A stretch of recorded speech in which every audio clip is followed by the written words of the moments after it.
The 1980s were a golden era for fantasy films, with blockbuster hits like The Never-Ending Story and Labyrinth stealing the spotlight. But not every fantasy film from that decade got the love it deserved. Here are the most overlooked fantasy gems of the 1980s, ranked for your rediscovery. The Flight of Dragons imagines a world where science and magic are at odds, and the only way to save both is to combine them. This animated gem is a who's who of voice acting from the 80s, with John Ritter lending his voice to the reluctant hero and James Earl Jones booming as the villainous Amadon. The film's lush animation, inspired by the book of the same name, and Gordon R. Dixon's The Dragon and the George, captures the essence of the classic fantasy aesthetic, making it a must-watch for anyone who ever dreamed of riding a dragon. Look down there, Gorbash, my friend. On that troubled earth below us, confusion and chaos reign. All mankind is facing an epic choice. A world of magic or a world of science. Krull threw everything into the pot: sci-fi, fantasy, and even a little bit of horror. The result? A film where a prince must save his bride from a monster in a fortress that teleports to a new location every day. With a massive production spanning locations across Italy and the UK, Krull aimed for epic and landed in cult status instead. The glaive, a 5-pointed boomerang-like weapon, became an iconic symbol for fans, even if the film didn't quite hit the mark with critics. But decades later, it's still celebrated for its ambitious blend of genres and that unforgettable weapon. They will hold her in the Black Fortress. You must have help.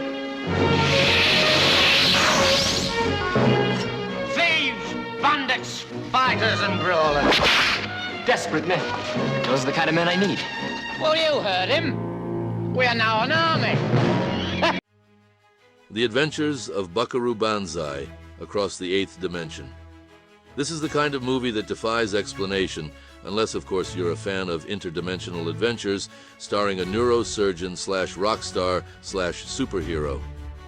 Buckaroo Banzai, played by Peter Weller, is the ultimate Renaissance man, battling aliens and evil scientists while somehow managing to keep his band, the Hong Kong Cavaliers, in line.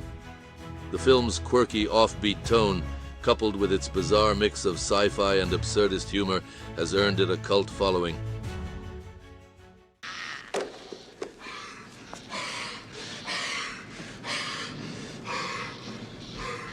Medial?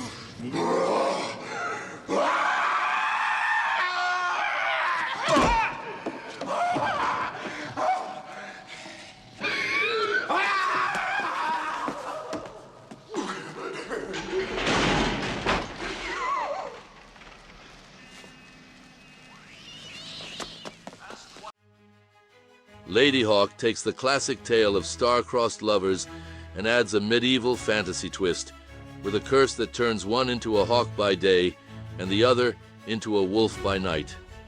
Directed by Richard Donner and starring a young Matthew Broderick as the plucky thief who helps them, the film stands out for its breathtaking scenery, filmed on location in Italy. The synth-heavy score by Alan Parsons Project gives Ladyhawke an unmistakably 80s vibe, but it's the chemistry between Rutger Hauer and Michelle Pfeiffer that keeps this love story timeless.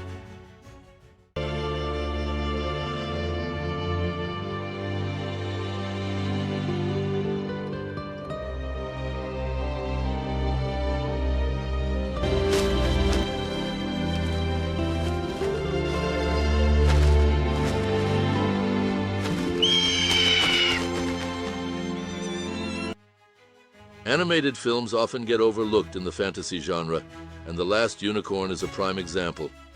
This film, with its ethereal animation and a hauntingly beautiful soundtrack by America, tells the story of the last remaining unicorn on a quest to find her lost kin. It's a melancholy, poetic tale that's as much for adults as it is for children. The voice cast, including Mia Farrow and Christopher Lee, brings the story to life, making it a true gem of 80s fantasy that's often forgotten.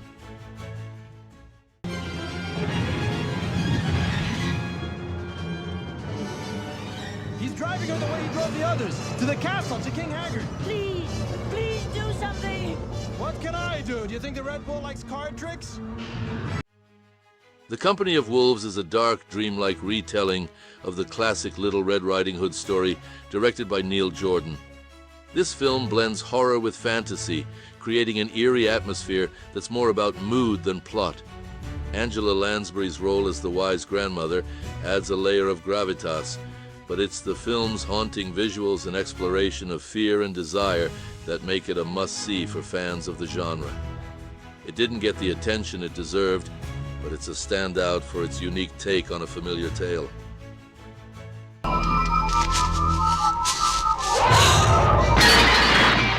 Was it a wolf or a man you killed? When I killed it, it was a wolf.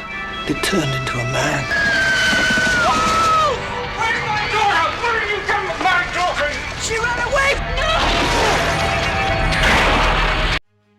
Terry Gilliam's Time Bandits is a wild, imaginative ride through history, following a young boy who joins a group of time-traveling dwarves on a quest for treasure. With its quirky humor, clever script, and a cast that includes John Cleese and Sean Connery, Time Bandits is as inventive as it is entertaining. Despite its creativity and offbeat charm, it often gets overshadowed by Gilliam's other works. But it's a film that deserves a spot in the Fantasy Hall of Fame.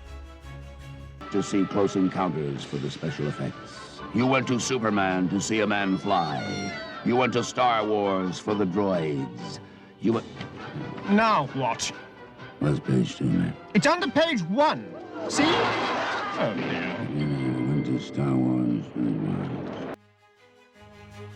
Excalibur delivered the Arthurian legend like we've never seen before, dark, gritty, and dripping in the kind of mysticism that only the 80s could pull off.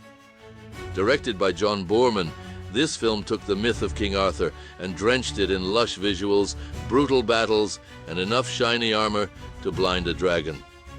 Boorman's attention to detail was no joke, as he shot the entire film in Ireland, utilizing the country's moody landscapes to full effect. With Nicol Williamson as Merlin and Helen Mirren as Morgana, this was a who's who of British talent, blending Shakespearean gravitas with the kind of sword-wielding action that made the 80s so gloriously epic.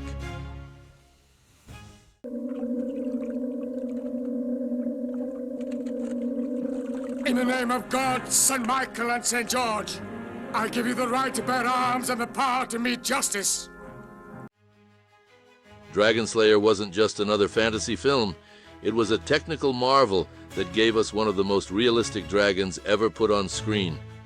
The creature was so menacing, it practically redefined what a dragon should be.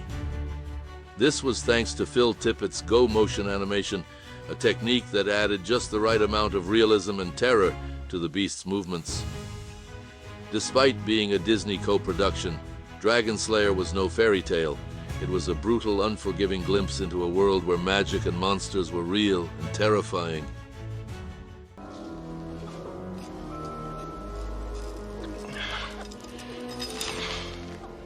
That won't make any difference. What you want to kill isn't flesh and blood. It'll bleed off. How do you know? No one so much as even scratched it. She's right. I'll need the amulet. The Secret of NIMH. This movie brought a new level of sophistication to animated films, blending heart, horror, and heroism in a way that left a lasting impression. Directed by Don Bluth, this film told the tale of a brave field mouse, Mrs. Brisby, who must save her sick child with the help of genetically modified rats. What set it apart was its willingness to embrace darker themes, something rare in animation at the time. Bluth's animation was stunning, with hand-drawn scenes that were both beautifully detailed and emotionally powerful.